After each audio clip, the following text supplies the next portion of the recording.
All right. So I want to thank everybody for attending the workshop today. Just a quick background on kind of where we're at with this webinar, why we're having it, kind of what we expect everybody to get out of it. So every year we get a lot of inquiries about trail counters, whether or not we work with any partners that provide discounts, that sort of stuff.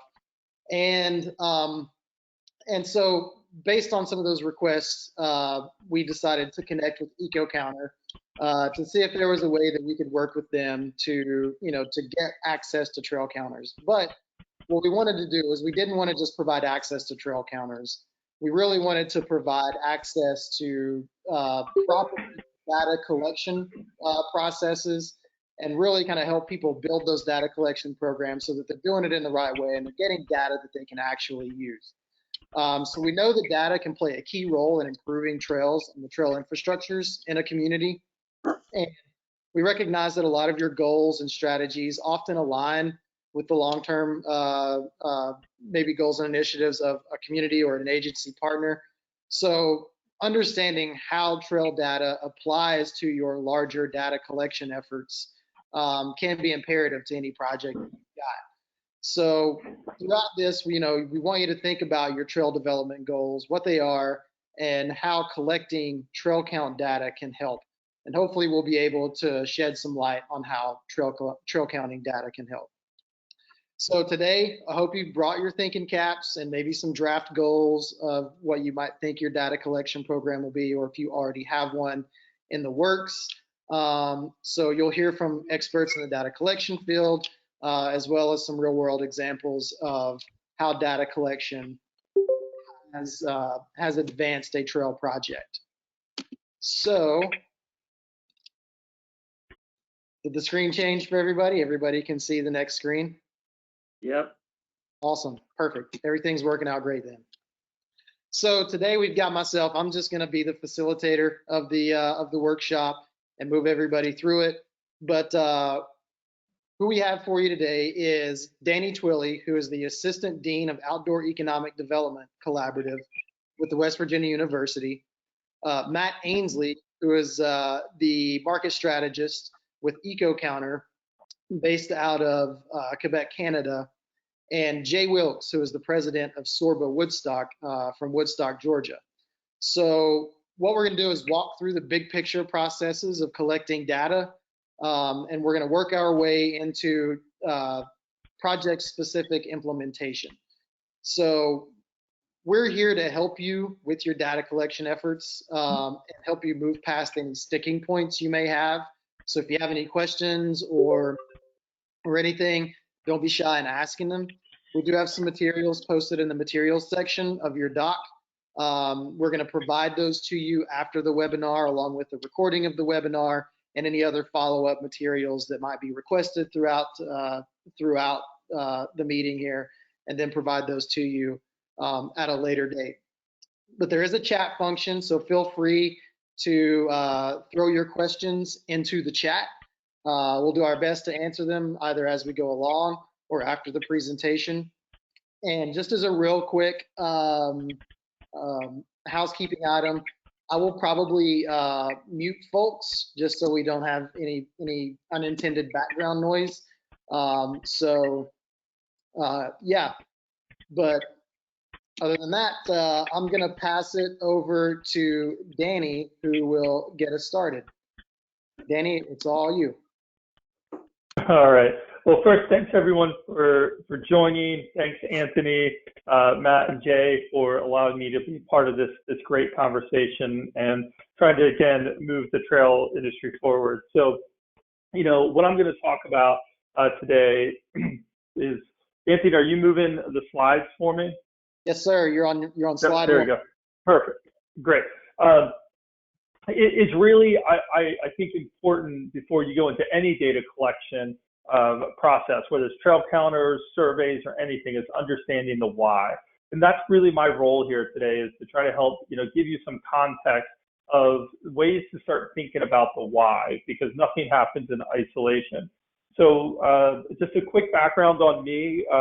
My name is Twilley. I am the Assistant Dean of the Brad and Elise Outdoor Economic Development Collaborative at West Virginia University. Prior to my time here at WVU, which I just hit my 1-year anniversary, I was a faculty member at Ohio University for about 14 years. I became heavily involved in trail advocacy, trail development, outdoor recreation development, probably starting really about six years ago is really where I started spending a lot of time in this space. And so again, today, I'm going to try to help us get a sense of the why. So as we look at the next slide, is really what I want us to start thinking about is the process. And that's where we need to really think about and plan and discover, right? And that's where I'm going to spend most of my time today, because you have other experts on this field or on this presentation that will talk about exactly how to gather and analyze the data, how to, again, we start thinking about how do we write it up in a way that's appealing, but is also true to the data and what we found and why we found the data that we did, and then how do we share that. And so when I start thinking about, when we start talking about thinking and planning, I really want you to start asking yourself, why do I want this data? And then how do I plan to use it? The next part of this is thinking about the discover. And what I talk about here is you have to go out and see what else is out there, right? How have others done this? How have others gotten similar data? What were some of their potential shortcomings in collecting that and sharing that? But oftentimes, there's other data sources that might, have the resources that you need that would preclude you from needing to do primary data collection, right? Because that's what we're talking about here. When you start getting into trail counters, that's primary data collection. And so it takes time, it takes thought, and so we want to make sure that we're intentional with that. So why do we even care? So if we start thinking about, telling your story, Nancy, can you advance to the next one for me?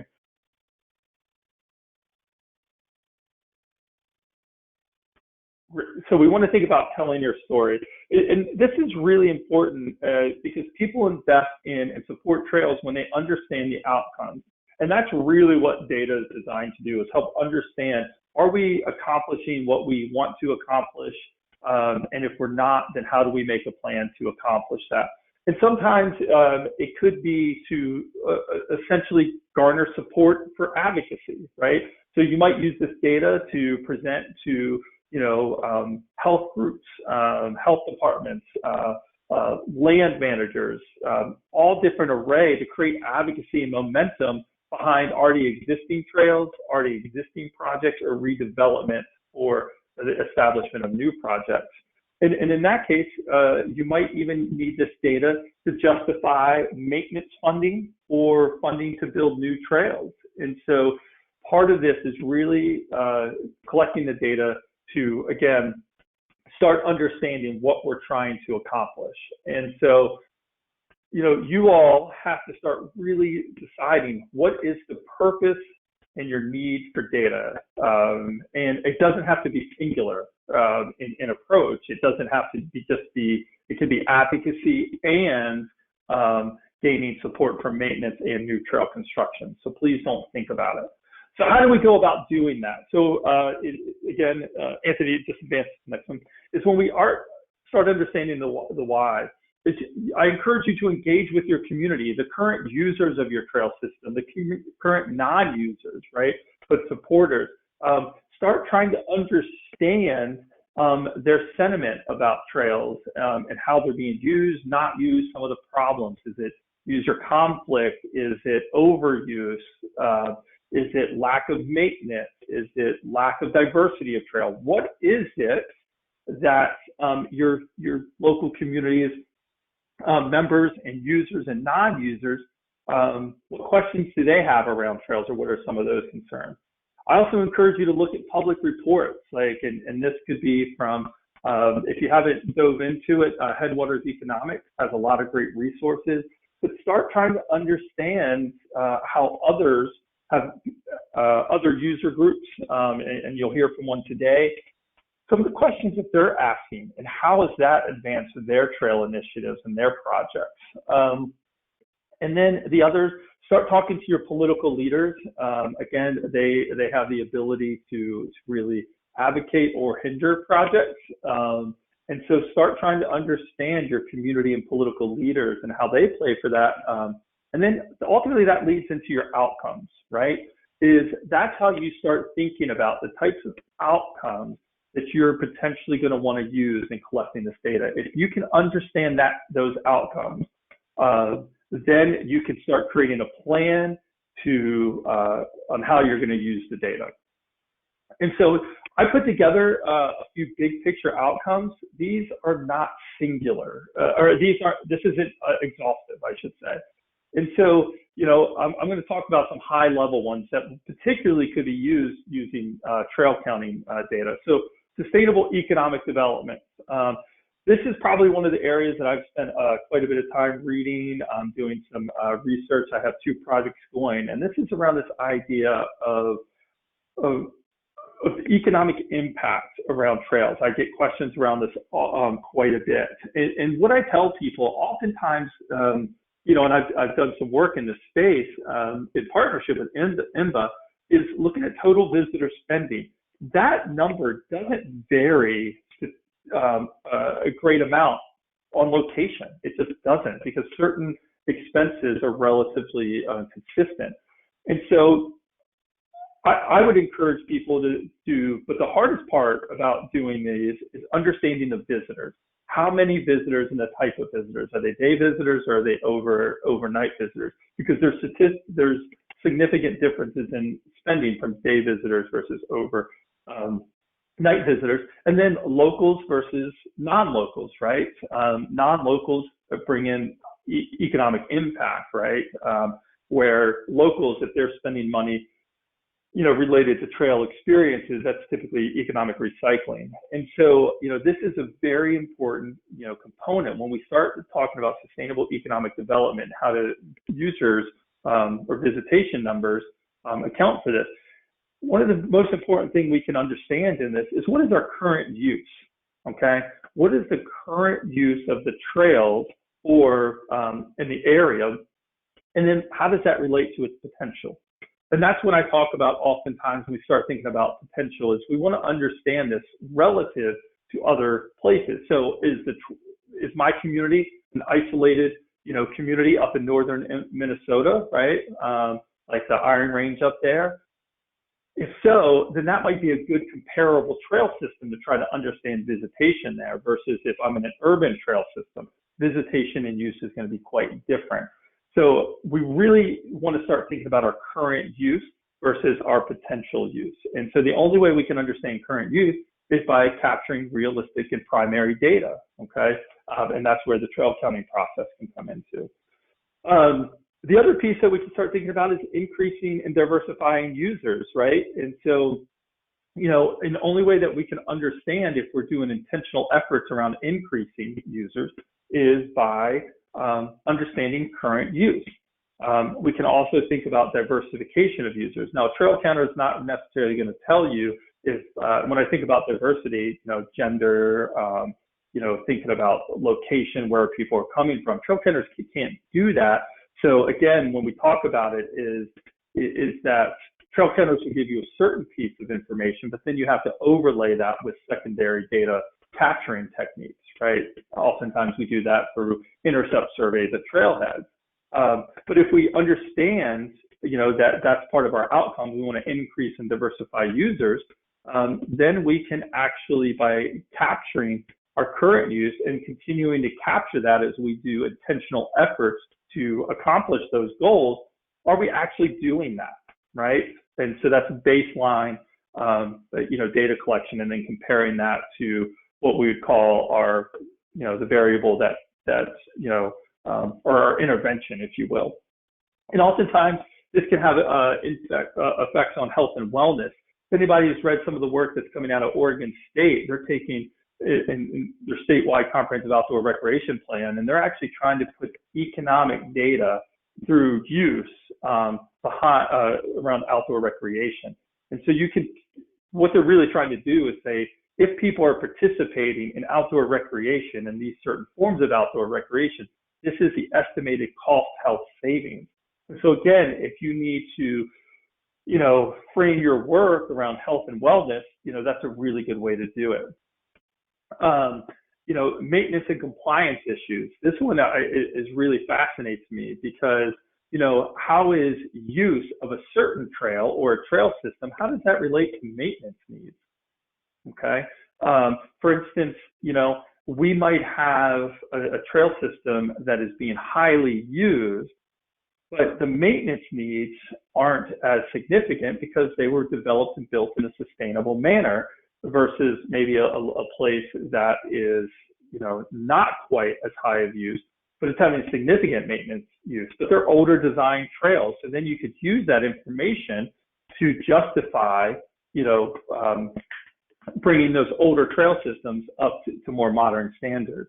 So that's just one example. We could also talk about compliance with closures, right? We all know that many of us are probably living in freeze-thaw cycles right now, especially in the northern states here. And so how does that play into this? So if we close a trail, a singular trail or a trail system, you can still be collecting data to see if you're actually having any types of compliance issues as well. Does it work? Because if it doesn't, and as I'll talk about later, we can start looking at educational initiatives. And then obviously user conflicts as well. That is becoming, especially during these current times of COVID, we're getting more and more people out there recreating, using our trails, which is a great problem to have. But oftentimes that can exacerbate user conflict. So how do we address that and understand that? And we can do that through good accounting. For me, this is something that I think about a lot, quality of life, right? So oftentimes we try to sell the economic vibrancy of a trail system or trail projects based on visitation and tourism. But oftentimes I think the primary, focus is that the quality of life for the residents. So how would you do that, right? You're going to have to make some assumptions here, but oftentimes we know that visitors, right, will be coming on weekends. So if we're seeing quite a bit of use during the morning, right, or in the evenings during the weekday when most people are typically working, we can probably make some assumptions that those are more than likely local users. So we could start doing that. And then you could back that up with some intercept surveys as well to kind of do that cross-validation with it. And it's brilliant. And we've done that actually in one of the projects I've been involved in to try to, really say that this is the visitors that are coming on weekends, and this is who's using it during the weekdays to balance that out in terms of the tourism effect versus quality of life for our residents. And then oftentimes we could think about this in education, and I think about this in terms of overuse versus dispersing, So if we're seeing a lot of people accessing a trail system through a trailhead, to a singular trailhead, and that's having a significant impact on that, maybe that neighborhood or the trail, the pipeline trail that's leading from that trailhead, then can we do some education to try to send people to other trailheads, or does it create a justification for us to advocate for a new trailhead for that trail system? So that's some of the ways in which we could do it. And then obviously understanding, weather use and impact. So if we're seeing significant use during inclement weather, then we probably have an educational component that we need to do to educate users that even if you don't feel like you're making an impact, if you as an individual, but when you have hundreds of people, when the trails are soft on them, then that makes a significant maintenance issue and ultimately can lead to degradation of our trails. So that's, some of the ways and some of the big picture outcomes that we can start thinking about and how do we use this trail user data. So timing is we start thinking about the baseline, and I talked about that. That's collecting it, kind of as it currently stands today, and then we do some intervention. And I'm going to talk about these three things, especially baseline and during, is that this is me working on a trail advocacy project. And we basically did a few things. We made predictions on use. And then what we started doing is we started collecting baseline use on the current trails in a county-wide area. We said, well, this is what currently is happening on a county-wide basis. And we did that from trail visitation and economic impact. And we are advocating for an 88-mile new trail system on national forest. And we said, okay, so this is what we currently have, and let's see what our intervention is, a new trail system. And so we originally developed about 15 miles, and now we're up to 25 miles, and we did that about a year and a half. And this is at a county commissioners meeting, and two of the county commissioners are like, this is great, these predictive numbers, but what are the actual numbers? So now during the building out process, we are actually collecting data on the use of the current trail system, and we're putting that into our economic model. And we say, hey, look, with 25 miles, this is what's happening. And so if you give us 88, and this is trending on our predictive model, if you give us funding to help us get more, this is what we would expect the outcome. So by having that baseline, we were able to say, this is what current use is on trails, and this is the increase in use that's happening because of this new trail system. And so it can really help us build momentum for our project. And, you know, we're still working on the after effect here. But again, when you start thinking about, you know, if you have the baseline and then you can collect data during and then after, you can always ask yourself, did your intervention work? Whether it was education, whether it was maintenance, you know, did our intervention actually work? And this is where you have to be honest, because no data collection process is perfect. No data collection process is absolute without potential flaws in your methodology. So just own them, right? Just own them and recognize that that we just have to be honest with the data, okay? Quality assurance. It's really important to plan ahead. By planning ahead, we can ultimately save time, money, and provide quality data. Think years, not months in this. And what I mean by that is, how can you use the data you collect today to tell your story for tomorrow? And then how are you going to build on that, right? And so if you do things, and so think about a long-term plan with this. Good data will make future development easier. The amount of work and effort we have spent on collecting baseline data is just, I get tired thinking about it, but it's actually paying off dividends to try to move the needle. And so it's going to make future development easier, because then you're going to create credibility within your local communities. And then I always think about using experts. You know, unfortunately, sometimes you can't be a prophet in your own land. And so if you collect the data, right, if you're in a contentious project, they might say, well, you collected that data, is it biased? It's biased, right? And you won't have the support that you need. So sometimes you do have to reach out and pull in experts. And take that with a little bit of a caveat with unbiased data, because all data is biased. Just put it out there. All data is biased to a certain degree. But that's where universities, private companies, and nonprofits can really help us. And so good data takes time, money, so include it in your project budgets. And then my next to the last slide is, and this is tough for me, and this is a good friend of Anthony's, and I keep yells at me all the time about this. Don't let perfect be the enemy of good. Sometimes you have to start collecting data to realize that maybe the location I put that trail counter isn't the best location, because this is what's happening with it. So sometimes you create a good plan, you think about it, you start operationalizing it, and then be ready to revisit it and tweak it. And that will help you more than you will ever know, is by starting, because you're going to learn so much. Other part is secondary data. There's a lot of great data out there. So start thinking about, how do I bring in secondary data? Start thinking about outdoor industry associations doing some really good work, statewide recreation surveys, and national visitor monitor use surveys are great starting points. And then I would ultimately say, for many groups, the hybrid approach, right? Consult with your experts and you implement.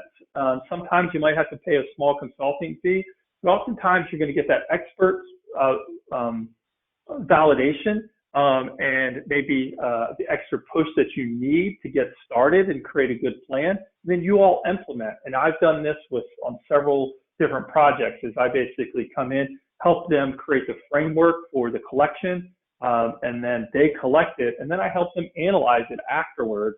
And it is amazing. But I would also encourage you, many of you in your local advocacy group probably have experts in data science, right? Who are those? Who's the local, at the local university? Who's a cyclist? How do you engage them and bring them in and make them part of your team? So utilize the resources that you have as well. And then always, because in the trail world, unfortunately, we're always thinking about how to get more trails funded, whether it's through maintenance or new trail. So always be thinking about how do we, what grants are looking for. And so as I run up to my time on my last slide, I just encourage you to always remember to start with the why. Make sure that why is manageable, right? If this is your first time in doing this work, start small. Start with a single trail system, a single outcome goal, and learn over time, just like we oftentimes do as we build new trails or create new advocacy groups. I'm just going to say that how important, and it's part of my profession, but it's part of my success as well, is I worked on a project in Southeast Ohio by using the baseline data collection and collecting data throughout. We've raised $6.5 million for that project in a little over 4 years during my time in West Virginia University, using data, different data than what we're talking here, but using data has led us to a $25 million gift in order to help us. And so don't ever underestimate the power of good, useful data and using it to tell an honest narrative and telling your story, how powerful that can be. So I'll stop there. Anthony, did I miss anything that you think I should highlight, or are we? No, I think that covered it. I do want to let everybody know that that Danny, you due to a last minute sort of request for your time, we only have you for about another half hour. So before we move on to Matt, does anybody have any questions for Danny? Feel free to. I would assume you can unmute yourself. If not, just throw it into the chat. If you think of a question later that you might have for Danny, throw it into the chat and we'll make sure that he answers it. So just real quick, I'll give 10 seconds for anybody to speak up or throw it into the chat if you have any questions for Danny.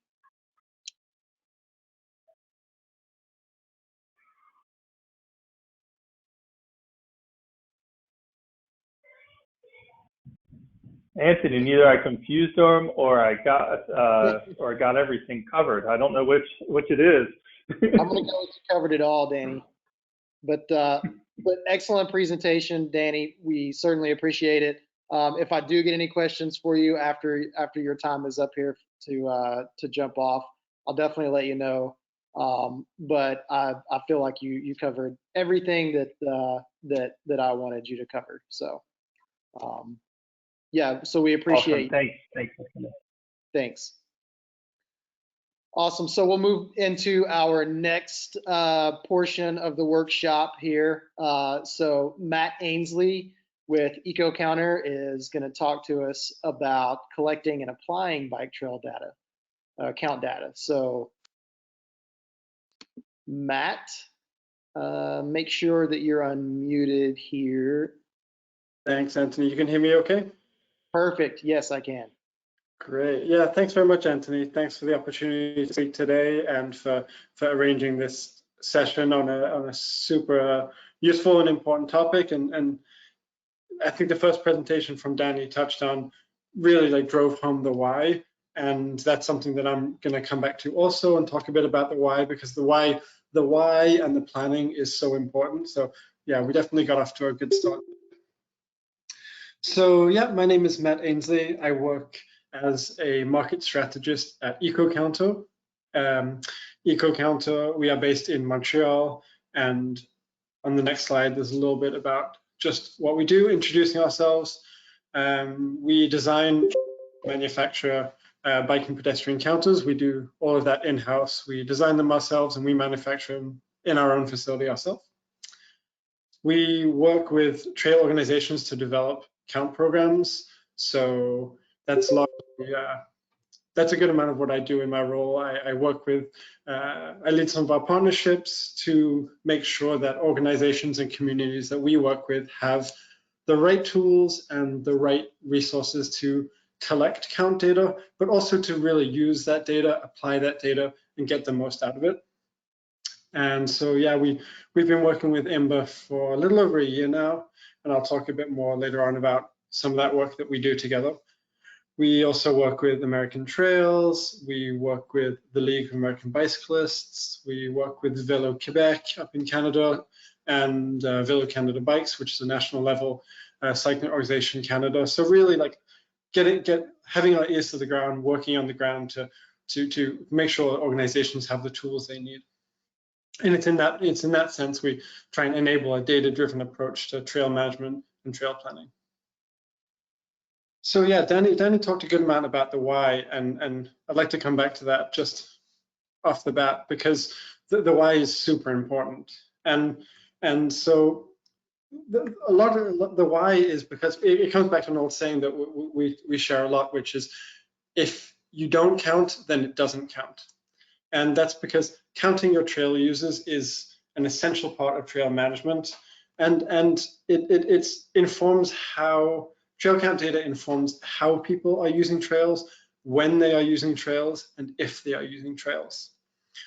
And thinking about some of those why count reasons, such as understanding the network flows and capturing the growth, informing the grant applications, things like that. Oftentimes, some of the communities that we work with, their reasons to want to start counting are often quite simple. Something along the lines of, I'd like to prove that people are actually using these trails.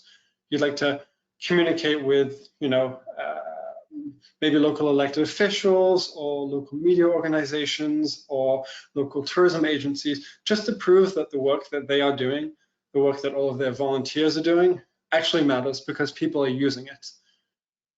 You know, if you're not someone who's using those trails, it's not easy to understand how many people are actually using them. So it's often just a case of proving that people are actually using those trails and justifying your work. So there's the why count, and then there's also the where to count. And the where to count is as important as the why count. And I'm talking specifically about automated counters, but this also applies to other forms of data collection, such as survey counts or manual counts or volunteer counts. They have many names, but all sort of the same thing, like your volunteer with a clipboard or a tally counter, counting the number of people using trails. All of these where count do apply to that too. So you can really collect count data and install counters all around mountain bike trails and all around your network. But it's fair to say that there are some locations that are more important than others, starting with your fundamental trailheads. So for example, if you have one principal trailhead coming from your parking lot, that's a great and essential place to start counting, because from the parking lot, or parking lots plural, you will capture all of the users entering and leaving the trail system. So by understanding that, you'll get a really good baseline information of how many people are using the trails and capturing the trails and when they are using the trails. I think Danny mentioned also that if the trail network is closed, you'll have an understanding if people are using those trails outside of hours, and also generally just to capture the day by day, week by week, season by season trends. Starting to count at the trailhead is a really great place to start. But then, you can count all around the trails too, and you really do want to think about when you're thinking about where to count, it's really like, where can you capture most of the trends? So your busy climbing trail, you're going to capture a lot of the traffic on the trails. Same with your popular downhill trails. but then also thinking about justifying investments and justifying the changes to trails. So starting counts on new or recently upgraded trails, or perhaps you've sort of like added a couple of more like advanced trails and understanding if they are being used, or counting on different difficulty of trails to understand like users' preference for trails. So really thinking about where to count and around. I included like the bike parks and pump tracks too here, but because even though that's much less common for where to count, we have seen some really interesting, especially in the past couple of years, installations of counters on pump tracks, even like counting the number of times people are riding around pump tracks and using that data to like convey. There was one installation in a pump track in a public park, for example, and they were using that data to convey how many miles or how many kilometers or whatever that local kids from the nearby school were riding each year, just to like gain a metric to communicate with their local parks department about how much the pump track was actually being used. So yeah, the point being to get creative with where you're installing. So if we think, we break down building your count program into 6 very broad steps. And it starts with really defining the need. So really thinking about the why. That is making your plan, understanding why you want to count, and considering the potential uses for that count data. So that involves connecting with local organizations. That involves maybe you have university partners who can help out with the data collection aspect. That's really defining and making the plan. Assessing the resources really is thinking about, have counts ever been done before? Have counts ever been done maybe at the regional level, maybe the local parks department? So connecting to pre-existing resources, connecting to organizations that might have done it in a similar way, using the resources that IMBA has, for example, and really harnessing those, because if you're starting from scratch, you want to connect with as many organizations as you can for that resource and knowledge sharing. The developing a plan we break down into 2 different aspects. The first is site selection, and I've sort of touched on that one already. And then equipment selection, which is what type of counter is best for you and why. And for that, I'll check in on that on the next slide after this. We then think about the implementing and adapting phase, which is really it's game time. Like, counters are being installed, you've made your plan, you've done all the work, you've got your counters. It comes to the time of implementing the counters and putting them in the ground and starting that data collection. And data comes in fast, and having that data on hand is a really good feeling after you've been planning for so many months. Coming to steps 5 and 6, it's more about using that data and managing that data. So we're thinking about keeping an eye on the data. We're thinking about moving the data around, the counters around if you have portable counters. And again, I'll touch in on things a little bit later. Same with the show and tell, which is really, you have that data, let's use it. So on the next slide, I'm going to introduce just briefly 2 types of counters. So I'm speaking about Eco-Counter today because these are the counters that I'm familiar with. This is who we've been working with IMBA to talk a bit about Eco-Counters, but there are other different suppliers of counters, and what I'm going to share is mostly true for other suppliers of counters also. Mobile counters and permanent counters. Those are the 2 broad main categories of counters, and a principal decision that you need to make before you start is, do you want mobile counters? And do you want permanent counters, or do you want a mix of both?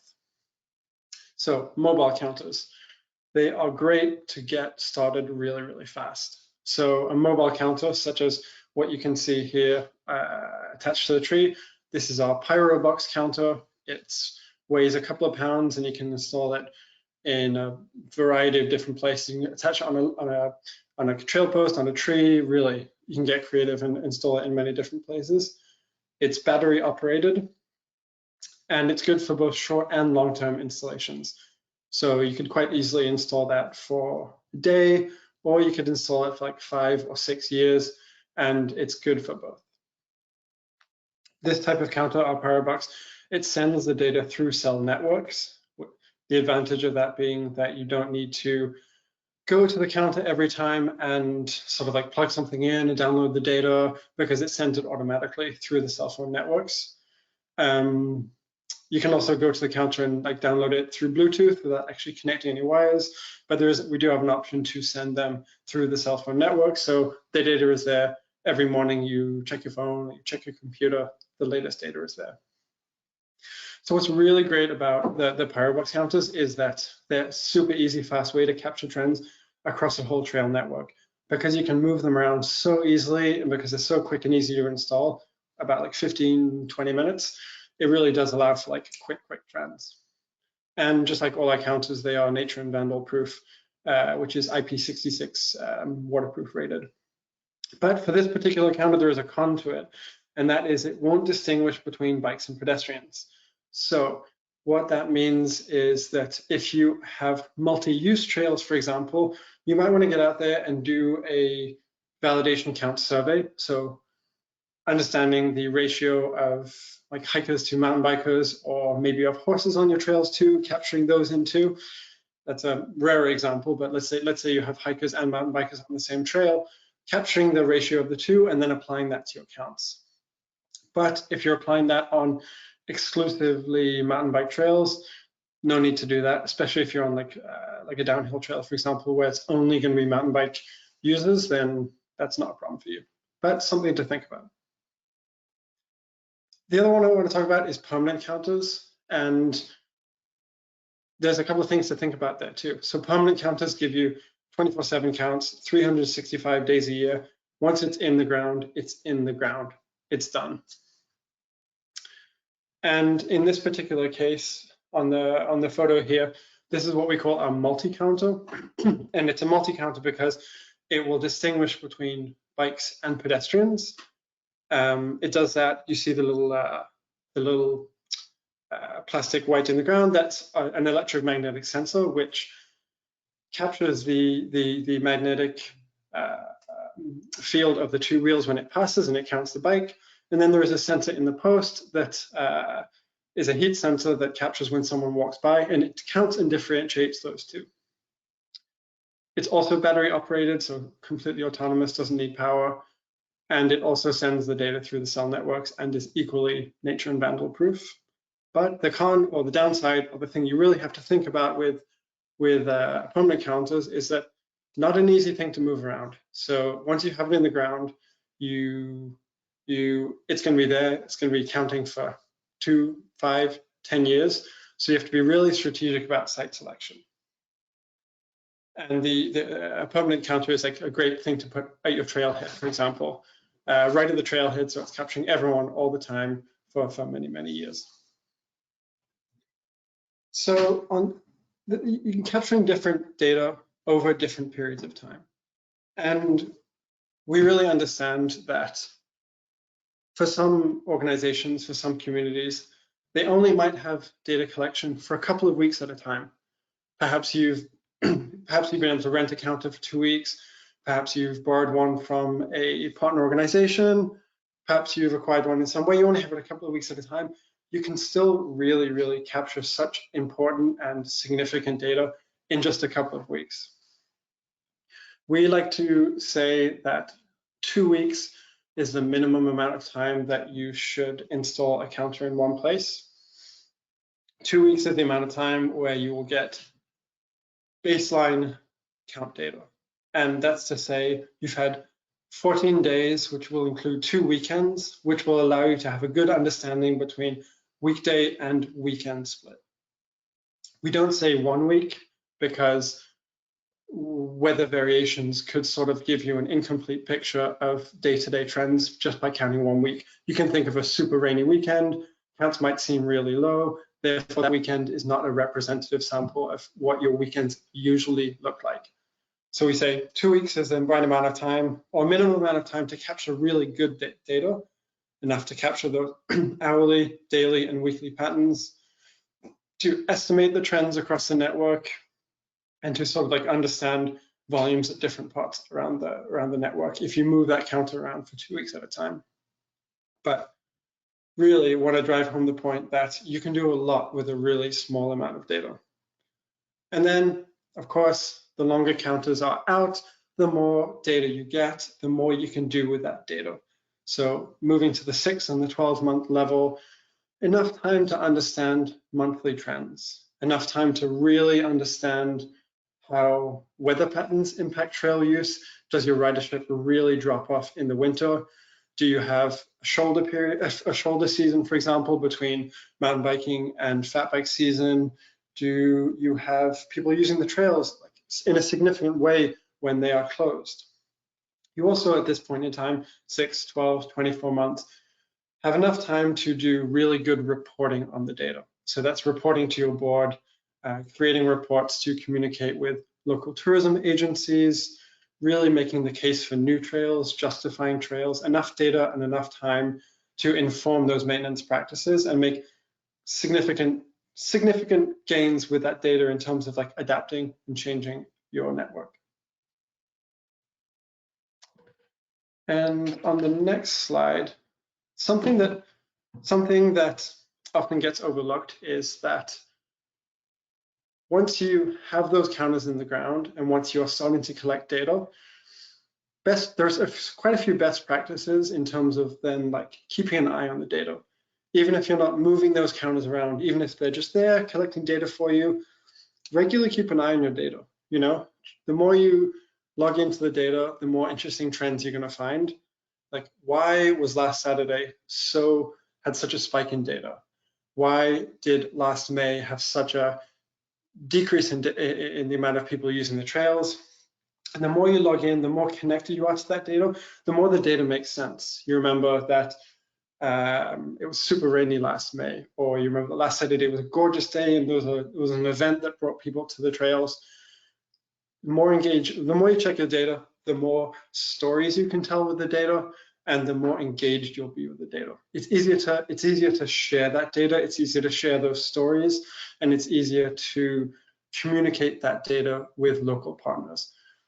The data will mean more the more engaged you are with it. And what we have on the screen here too is sort of how the data looks on the back end for you using our software. So our data analysis software is called Eco-Visio, and it's free and always is free with our counters, and the data goes directly to Eco-Visio, and you can sort of like play around with it, change it. The data is there each time you log in, and a lot of different ways to represent the data or download it as a PDF, yada, yada, yada. And to the next slide, I'm just going to go really quickly through a brief case study, which is in Bentonville, Arkansas. Well, many of you are quite familiar with Bentonville, 140 miles of legendary, world famous mountain bike trails, or the mecca of mountain biking, as Pink Bike would call it. But I want to focus in on, we hear so much about the Walton Family Foundation. We hear so much about like the big things that are happening in Bentonville. But I want to talk about the organization that we work with in Bentonville, which is called the NWA Trailblazers, the Northwest Arkansas Trailblazers. They are a nonprofit that aims to develop cycling and pedestrian infrastructure that connects community and move people in Northwest Arkansas. And for the NWA Trailblazers, count data is an essential tool for getting funding, for informing grant applications, and as a means to track growth and increase transparency. For them, they choose to use the PyroBox people counters.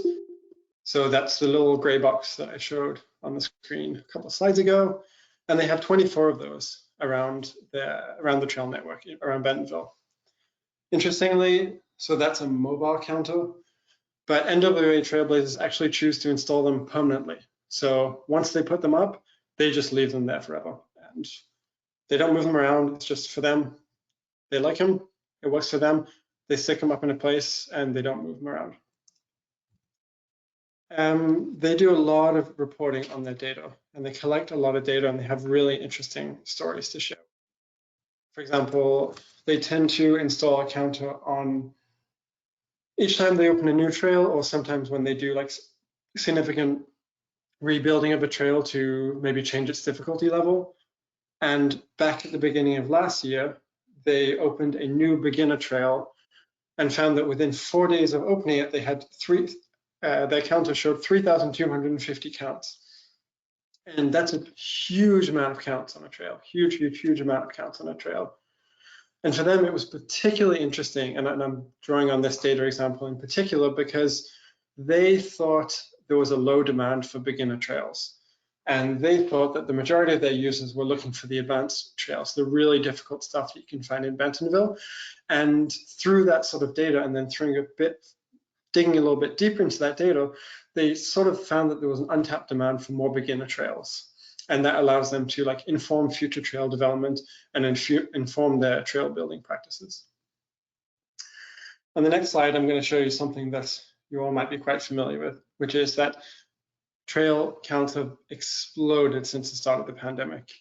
Any one of you who's been out riding a bike in the past year knows that a lot of people are out riding bikes right now. A lot of people are out on the trails, and not just mountain biking, right? Out on some of like your rail trails, out on the hiking trails. So many people are out engaged in nature right now and out on the trails. And they immediately were able to show that in Bentonville, that as soon as the pandemic hit, their counts across their network spiked, absolutely spiked, like doubled in many places. And so that's really putting numbers behind some of those trends that we see. It comes back to what I said at the beginning. One of the principal reasons to count is just proving that people are using the trails and trying to provide data to things that we all see on a day-to-day basis. And I should note that that counts in May 2020 were up 95% from May 2019, so nearly double in a year. So that's the NWA Trailblazers, and then on the sort of like bigger picture side of things, the Walton Family Foundation uses that count data to really make the case for trails. And the work they're doing there is sort of like a test bed for different methodologies for economic impact of trails, making the case for trails, different data methodology surrounding count data and surrounding like quantifying the impact of trails. They have a lot of literature out there, a lot of free reports and methodologies that you can draw on. I won't go into too much detail, but if you I think I put one PDF in the resources, but you can also Google and find a lot of information about how making the case for trails, and they do a really good job of communicating the growth of trail use. And on the next slide, I'd like to draw on one quote that for me really captures it from Erin Rushing, who's the executive director of NWA Trailblazers, who says, "Why are you developing trails?" People say, "Why? Nobody is using them." But with the data, you have a way to prove people are using them. You can say, "Here it is." You can say, "Here's the data," and it's working.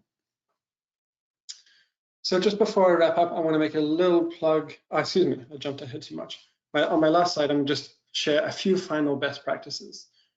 Driving home the importance of making a plan. The more you plan, the more you will get out of your data, and the richer your count program will be.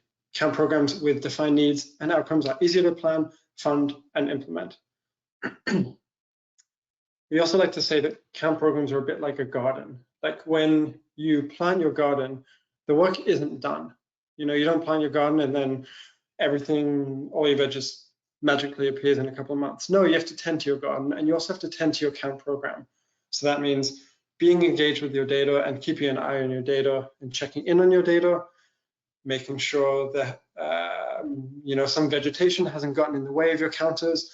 By being engaged with your data, you'll know, why is there 0 counts for this day? And you'll find that a tree has fallen in front of the counter, and that's why. Keeping an eye on the batteries, make sure the batteries are in good health, different things like that. Just taking care of your count program. The importance of a small amount of data goes a long way. Even if you're just in a parking lot collecting manual counts, collecting survey data, communicate that data and use that data and tell stories with that data. Connecting with similar organizations who've done count programs will really go a long way. And I really encourage you to connect with other IMBA members to hear about their best practices, and certainly get in touch with us if you have questions. And similar to Danny's final message, fine tune and adjust as you go. It's like tending to your garden. Some things won't go so well. Some things will go great, and fine tune, adjust, and learn from your own best practices. And that'll help you really develop a richer count program with better data. And so lastly, really quick, I know I'm low on time, I will make a quick plug for the Trails Count grant program, which is a program we've been running with IMBA for the past year, which gives out 2 pyro boxes for 6 months at a time. So it's sort of like a free 6 months rental for 2 pyro boxes. With that, we also provide sort of like guidance on developing your count program, guidance on where to put counters, how to maintain them, yada, yada, yada, and then lifelong access to our data analysis platform. We ran round 1 last year, and the 2 winners were the AMBC in Knoxville, Tennessee, and the Rogue Valley Mountain Bike Association in Southern Oregon. They are wrapping up right now, and just in 6 months, the 2 counters have both really come up with some really interesting trends with their data, and I'm really looking forward to seeing what they're going to do with that data now. And I'm plugging this because round 2 is opening really soon. We're opening round 2 next month. So keep an eye on our blog, keep an eye on IMBA blog and the newsletters, because the application period will be opening really soon. Same kind of thing, 2 eco-counters for 6 months at a time. And you must be in IMBA chapter to do that.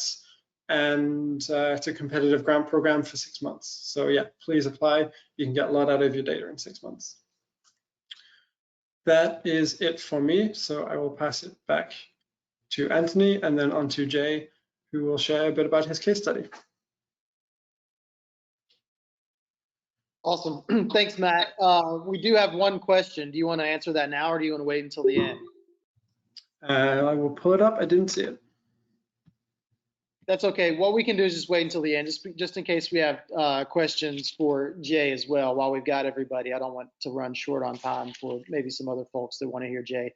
So Mike, we will answer the question at the end of the presentation. So we will move on to Jay Wilkes with SORBA Woodstock. Jay, are you able to unmute yourself? Yeah, can you guys hear me? Perfect. Yeah, sure can. All right, awesome. So I'll just give you a brief introduction to myself. I know some of you guys on the phone. I've seen you multiple times at some SORBA meetings down here. But I'm Jay Wilkes. I have been president of SORBA Woodstock for the past 12 years. Our chapter kind of started in 2000. We've been around for 20 years. So for some reason, I keep drawing the short straw every year to be president. But I think the system's rigged. But anyways, so yep. So we've introduced a trail counter program probably about 11 years ago. So I'd love to tell you guys exactly how it's helped us. So we can go start off on the first slide. Brief history of Blankets Creek. If you guys, most people have heard of us, but down here in Woodstock, Georgia, like I said, we were formed in 2000. We kind of have 15 miles of single track trails. The three trails that we have, they're kind of all a different flavor. So obviously our first trail that we opened in 2000 is your typical intermediate cross country style trail. Our second one is our South Loop Trail, which is considered, technically advanced. It's got a lot of rocks, a lot of roots. And then our third trail was kind of it's a weird hybrid trail. It kind of started as a more advanced cross country trail. Somewhere around the IMBA summit, we've kind of, when Hans Ray kind of had the whole flow trail and everybody started talking about flow trails, so we kind of converted that one into a flow trail. And so it blankets, we have 3 big flavors. And I think the success of us as a chapter is because every trail has a great personality, has a different personality, and it's not the same type of trail all over. So when we use our trail counter program, it's definitely a very eye-opening experience to see how people gravitate and stuff like that. So, and I'll dive into that a little bit later. The interesting, I'm putting this down as kind of an Easter egg. So this kind of shows you at the very bottom how much we've grown as a chapter over the past 20 years. Is when we started out, You know, we had a parking lot. We were like, man, there's 50 people here. This is great. And as of last year, we're now up to 135,000 just at this park. So our growing pains are real, just like everyone else that's been around for a while. And so we'll dive into the next slide and tell you guys exactly our journey for this. So our justification for trail counters. So this is something that I originally brought up to the board directors before I was president in 2006. And I said, hey, you know, our trails keep increasing. We really need to start counting data. There's a bunch of reasons why. And our original board of directors, they're like, no, this is too expensive. It's just not worth our time. We don't care. And it was just really a battle. When I became president in 2008, I kind of repitched the idea with success. We ended up buying the counters. We bought 4 counters up front. And of course, the control daughter board that kind of downloads the data to it. And then we published it to the website with the manufacturer we used to kind of do that. And our initial reason why we did that is just, hey, we know more people are showing up every year, but I want to count this data because we can go present this to the county that shows, just like what everybody else has said, is our justification for being here, right? Don't tell me, oh, you know, I'm going to shut your trail down because nobody's riding there anymore, or, you know, X, Y, and Z, and you can kind of prove this is how many people are using this park. And then the third thing was really kind of a gift to the rest of SORBA land. So, you know, we're a pretty mature chapter. We're very fortunate to have a lot of financial sponsorship to our chapter. And there's a lot of new chapters, a lot of chapters that don't have a lot of money. And we really wanted to leverage our data to say, hey, here's what we're seeing at our park. Maybe you can use some of this data when you talk to your land managers or county leaders to kind of show the state of mountain biking in the Southeast. So that was kind of our original ask. So we're using traffic counters out of Canada. You bury them in a box in the ground, obviously a waterproof box. It's a magnetic counter system, so it senses if there's metal. There's enough metal, even with carbon fiber bikes, right? A chain or a cassette or anything like that. It's enough that you can do that. Now, as everybody else said, you definitely got to pick your spot on where you put these. You don't want to put them on a down section that you're blowing past it too fast that it's not going to get a count. And with our trails being directional trails, you want to put them in a spot that is a neutral speed both directions, right? The other thing we found out is that we can't bury them in the ground anymore. Anybody that lives in the Southeast knows that it rains all the time. You've pretty much dug a hole, put a counter in there, and it just fills with water. We've ruined many counters we've had to replace just because the electronics, no matter how you did it, what you put around it still does that. So just as an extra piece is what, you know, what Matt and Danny were saying. So the next slide. So this is the 4 topics I'll kind of talk about what we found out since we've had counters in the ground for the past 11 years. The one thing that we did that Anthony really wanted to talk about is how we use that data to our county leaders to get us better park amenities. That was a huge win for us. Kind of stumbled upon it. We'll talk about it. And then to understand the trial style, you know, we see these ebbs and flows of beginners come in. Obviously, right now with COVID, you see a lot of beginners rushing in, right? What type of trails are they using? Are they hitting the advanced trails? You know, how long do you see a mass, you know, people using beginner trails, and then 6 months later, do you start seeing those numbers ramp up to your advanced trails because their levels are starting? So you kind of can study the personality of your trail user base and kind of make adaptations to your trails, future planning and everything based on that. The third thing is track trail change popularity. We've had a lot of projects where we spruced up the trails, just like what Matt was saying. You know, we've invested a lot of money into a certain trail. Are people liking it? Do people want that? Do they not like it? We've learned that. And then a fourth, exactly what Matt and Danny were talking about. What's the effectiveness of your trail closures? So anybody that we have trails, we know, hey, trails are wet, trails have freeze thaw, don't ride them. how many people are really riding the trails, and do you need better education? What do you need to do that? So those are the 4 topics I'm going to cover on this one. So we can go to the next. So let's talk about topic number 1, the need for a parking lot expansion. So when we first opened up our Blankets Creek Trail system, it was just a gravel lot. There were no big trail amenities. It was a gravel lot. It had 80 spaces. It had no bathrooms, so the club had to pay for 2 porta-johns, which was rather awful in the summer. There was no changing rooms, so we saw quite a bit of nudity you didn't want to see in the parking lot, people just changing. And then there's no place to store our trail building equipment, so everybody had to kind of keep it at their house, keep it in their basement. As we changed hands, you had to move that around. So we just really needed we had these world-class trails, and we needed a world-class parking lot. It's funny, this sign that you see, this more bike parking at church, this is actually our trail system before we did this. This was actually at a bike magazine when they came down and wrote a whole article about Blankets Creek. But luckily we had a church next door, and church people aren't going to be very mean until you know. But we had a lot of overflow parking because our parking lot it was just off the chain. So luckily we could work with them. So so this is kind of the plan of how this is all evolved. Now some of this stuff just fell in our lap, which was great, but we'll start from the top. So our county pitched a park bond referendum in 2009, and it passed overwhelmingly with about 70% support to spend $90 million for our parks.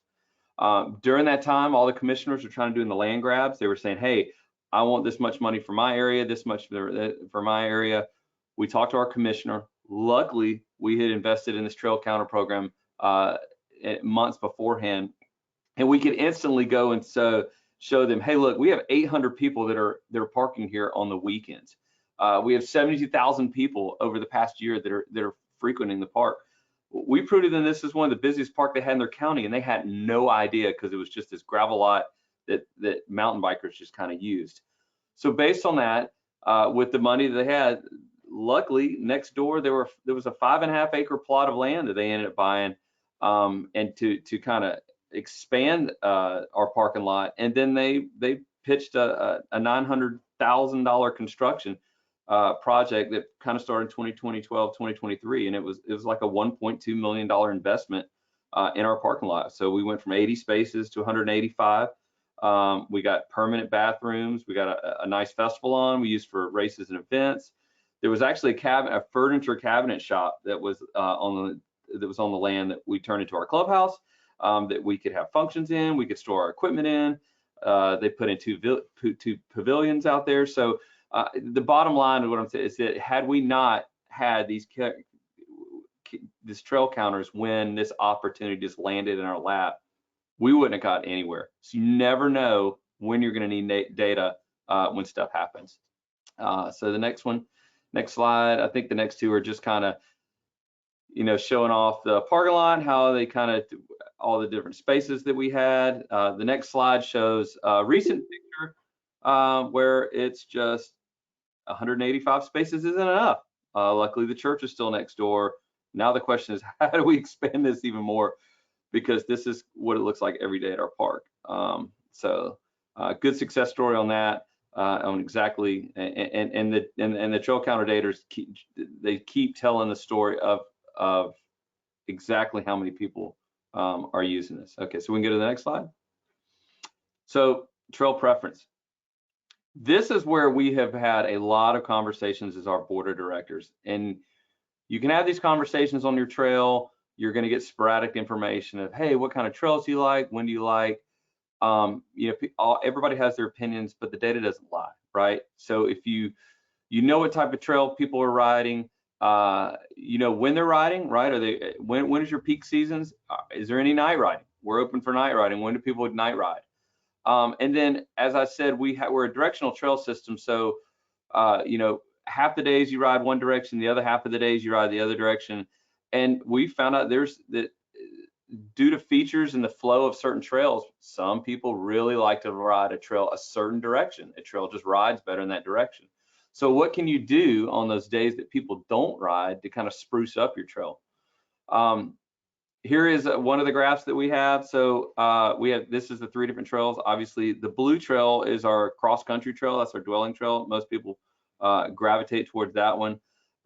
You can see exactly the hours of the day when people ride, right?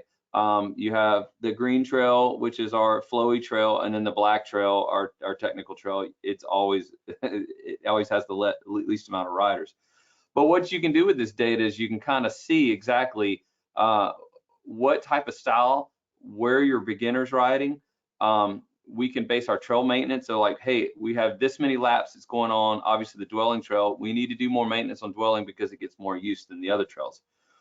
We pass this on to our emergency management system. Hey, fire department, when people have crashes and extraction, this is probably the time of the day is more likely it's going to happen. And then our bike patrol, we staff our bike patrol to kind of go out there and educate users depending on the peaks of the trail. And then also the justification for night riding. So as you see over there, you really can't see it, but we have counts 3, 4, 5 o'clock in the morning that people are riding our trails. Very weird, but it happens, and we can prove that, hey, people are riding at all hours of the night. So, you know, it's a justification on why we should have a night riding program. The next one, okay, so this is the days of the week, right?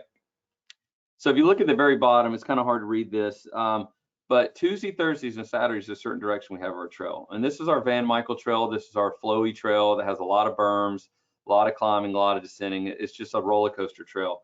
And you can see that the Tuesdays, Thursdays, Saturdays, those counts are a lot higher more than that. So for some reason, whatever that flow direction is, Tuesday, Thursday, and Saturday, we need to make some of that go in the other direction. And so it gives you some ideas for when us as a club, we want to add new features. You can really use that information just on what you need to do for the trail. And then of course Saturday and Sunday obviously is your busiest days. And like I said, you can staff levels of people, EMS or a bike patrol based on right peak days. So all right, next one. Trail project changes, right? So this is, there's a couple of examples we had. We just actually spent $25,000 doing a berm enhancement program to our Van Michael trail. Now that trail is the flowy trail, and for any of you guys that have flow trails out there, you know that once you start making all these berms features, they start blowing away over time. And then you start seeing your trail counts go down because of the shape of the trail. So when you invest in these projects and you're saying, hey, I'm going to spend $25,000 and I'm going to go reshape, get a company to come out here and reshape, 40 berms that we have on this trail, then you can study and see, hey, look at the increase in ridership.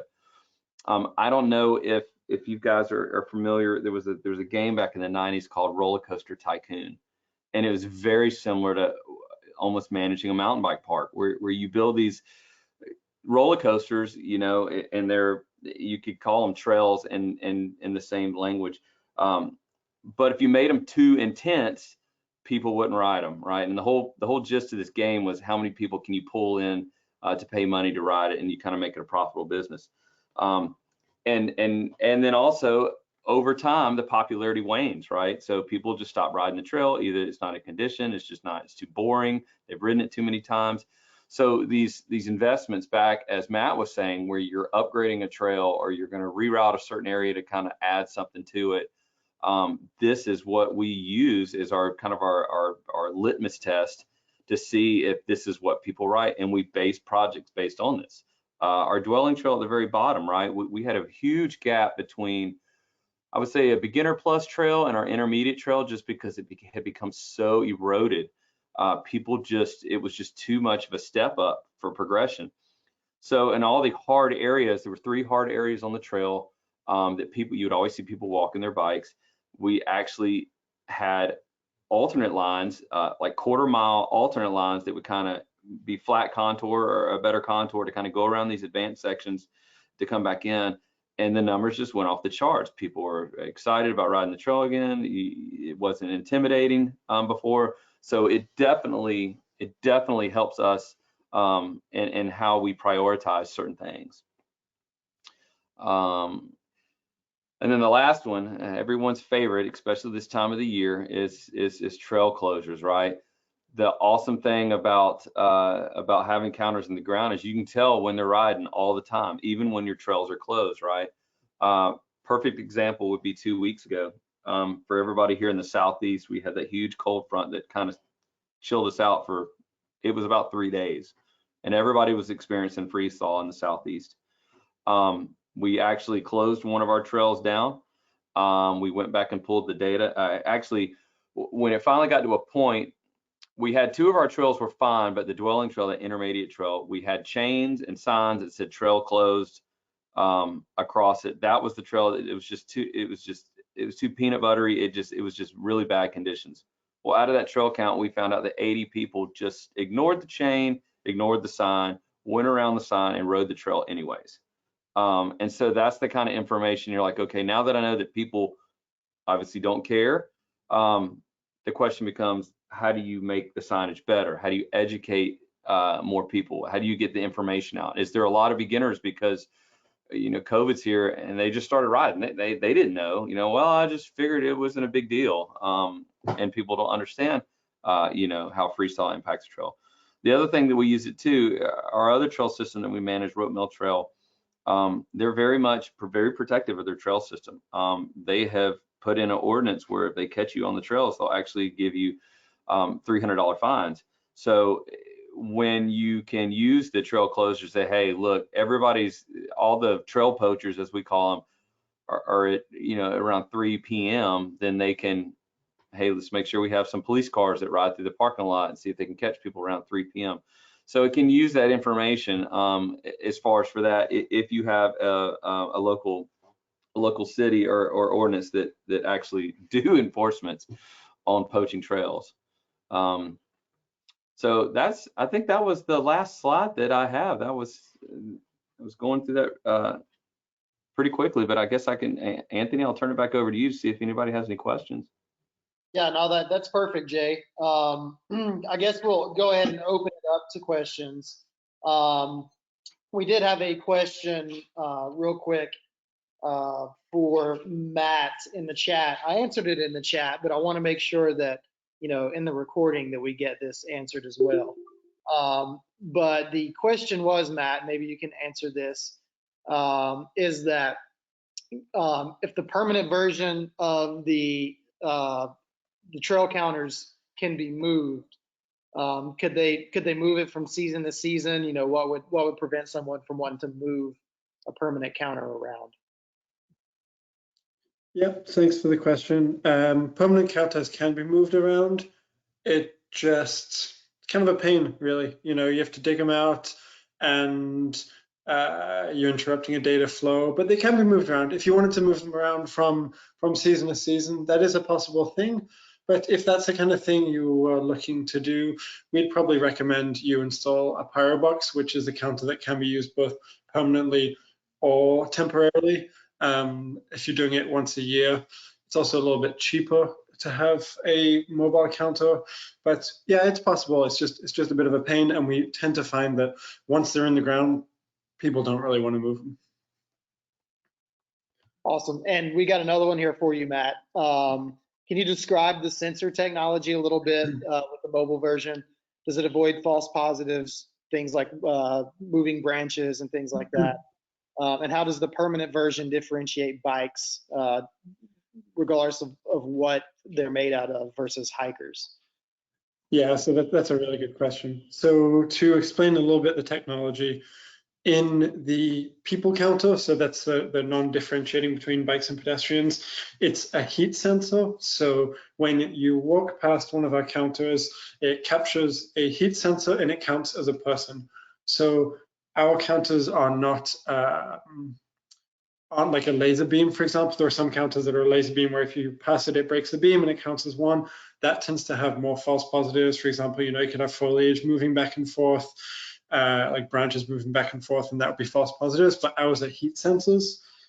What that means is, I guess you could have false positives from a from very large wildlife.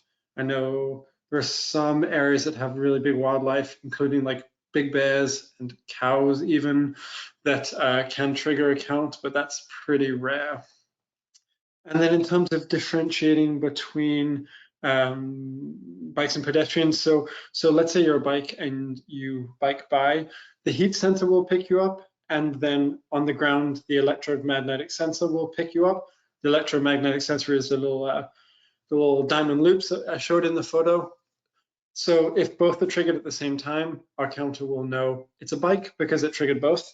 Whereas if you walk by and it just triggers the heat sensor, it will just trigger one. It won't catch any the electromagnetic sensor won't be triggered, so it'll just count you as a pedestrian.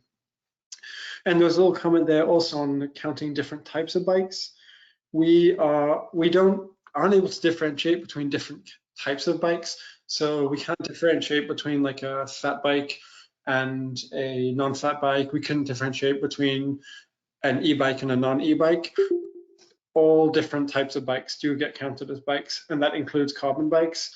We've done a lot of testing, and there's almost always enough metal in carbon bikes to be counted, like the spoke nipples or the hub bearings or something like that. There's almost always enough in a carbon bike to get counted. Awesome. And a follow-up question to that is, are there easy non-cell service ways to collect the data when counters are located outside of cell service? Yeah, sorry, I missed that part of the question. Yep, for sure. So we have two different ways to get your data. One is via cell service, and that's where your data comes every day through like 3G or 4G, whatever you have in your area. We do charge for that as a subscription service, but the way you can do it, and this is not charged for at all, is via Bluetooth. So you go to the counter itself, you enable Bluetooth on your phone, you connect to the counter, and then you download the data. And that just involves, the upside of that is that we don't charge for that. The downside is that you gotta go around your trail network, but maybe that means you get to go for a bike ride, so that's okay too. Awesome. So question about camouflaging counters. I guess, can you camouflage them, and what are some ways that you can hide them so they don't get vandalized or stolen?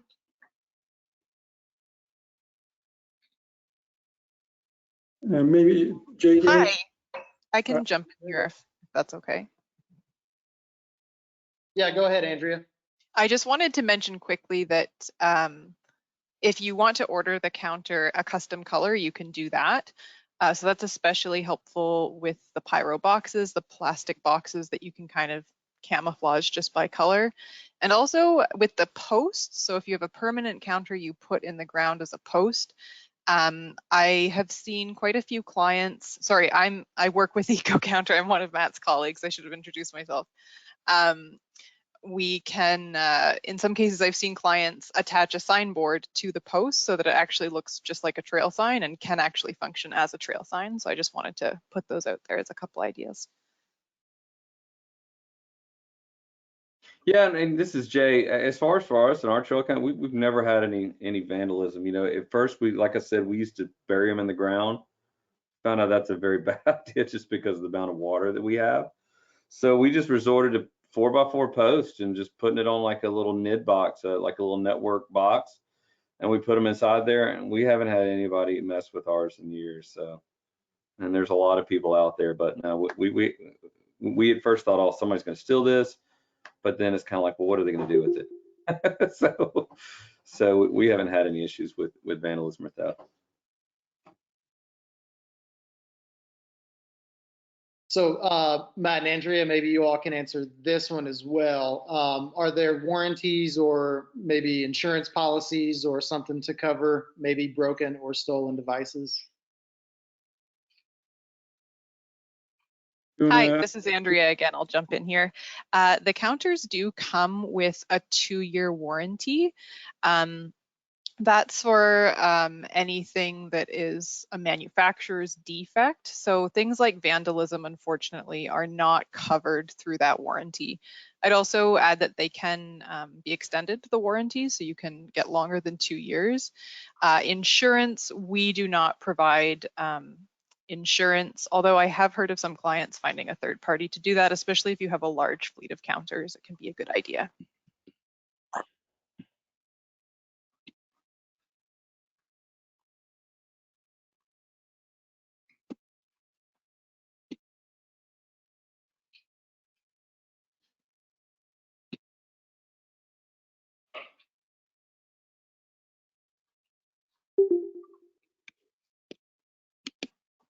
Anthony, are you muted? Sorry, my computer froze up there just for a second. I couldn't hear anything. I might have missed that last part, so I assume we're done with that that question. Yeah. Okay. So Drew asks if counts that are not generated, does EcoVisio work only with Eco-Counter devices?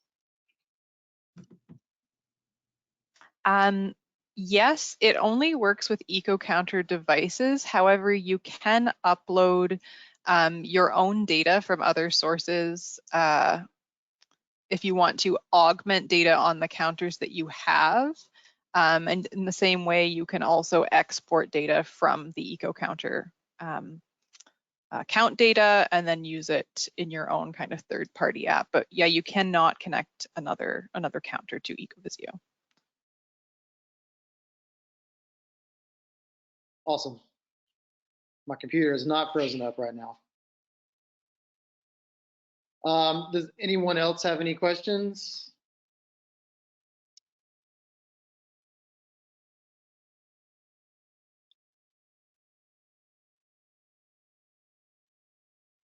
I will take that as a no. So if there are no more questions, what we'll do is wrap up the workshop for the day. It is right at time to close it down anyway. But if you have any additional questions that you think of later, feel free to pass them along. I'm happy to send those to any of the presenters that we have. I will, if all the presenters are comfortable, I will provide email addresses for them to send out as a follow-up to the webinar. Again, our Trails Count grant program in partnership with Eco-Counter does open up next month. So if you have a trail count program or are thinking about a trail count program, definitely consider that that grant program as part of your efforts. I want to thank Danny, West Virginia University, Danny Twilley with West Virginia University, Matt Ainsley and Andrea Shalalo from Eco-Counter, and Jay Wilkes from SORBA Woodstock for providing all of their expertise and their experiences with data collection and trail counting. Again, if anybody has any questions, we will do a follow-up with all of the materials that were provided. If you have any requests for materials, let us know. You can email us at local@imba.com for any of that, and we'll answer any questions that you have and provide you with a recording and all the materials from this presentation. So thank you all for being on. Really appreciate your time and appreciate everything that you're doing with communities. And we will talk to you next time. Thanks, everybody. Thanks, Anthony. Thanks very much, Anthony. Thank you.